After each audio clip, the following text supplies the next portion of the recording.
Saudaraku, Bina Iman kali ini akan mengambil judul Iman tanpa perbuatan adalah mati. Diambil dari 2 Timotius 3 ayat 14. Demikian firman Tuhan. Tetapi hendaklah engkau tetap berpegang pada kebenaran yang telah engkau terima dan engkau yakini, dengan selalu mengingat orang yang telah mengajarkannya kepadamu. Saudara, firman Tuhan 2 Timotius 3 ini mengambil konteks yaitu manusia pada akhir zaman, di mana pada ayat yang pertama, ayat yang awal dikatakan bahwa akan ada masa sukar yang disebabkan oleh berbagai macam kesulitan atau peperangan. Kita sudah tahu bagaimana peperangan berkecamuk di Timur Tengah.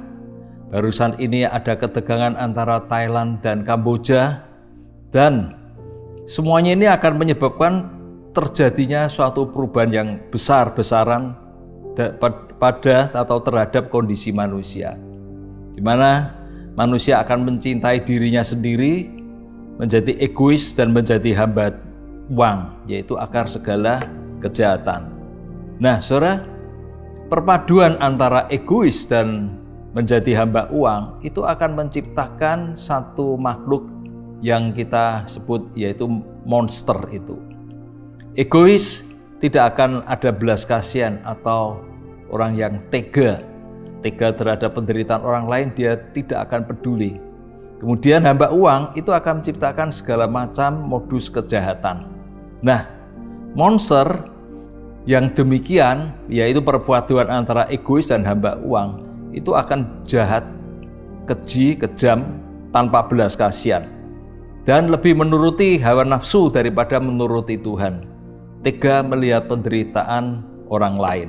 Nah, saudara, melihat akan hal itu, oleh ilham roh, Rasul Paulus memberikan resep kepada anak didiknya atau anak rohaninya, yaitu kepada Timotius, supaya yang pertama, tetap berpegang pada kebenaran yang telah kau terima dan engkau yakini, yaitu tidak saja sebagai knowledge atau teori, tetapi dipraktekkan. Apa yang sudah didengar oleh Timotius perihal kebenaran itu dipraktekkan atau dilakukan oleh Timotius, sehingga menjadi satu keyakinan karena sudah menjalaninya atau itu menjadi kehidupannya.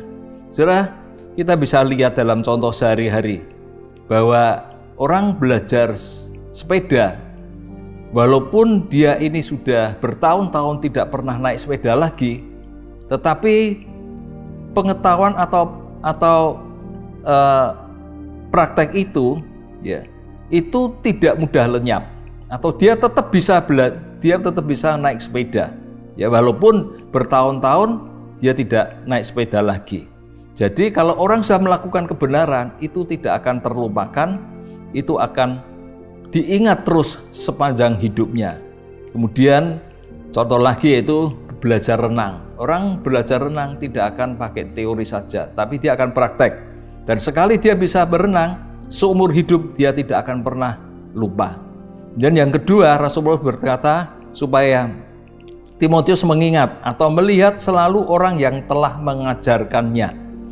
Sembari mempraktekkan apa yang diajarkan, Timotius disuruh melihat contoh atau mentornya, yaitu Paulus itu.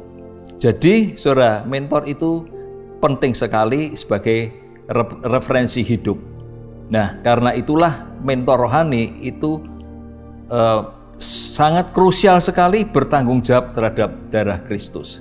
Nah, saudara, diharapkan bahwa kita semua orang Kristen harus jadi pelaku firman Tuhan. Demikianlah Bina Iman kali ini. Tuhan memberkati kita semua. Amin.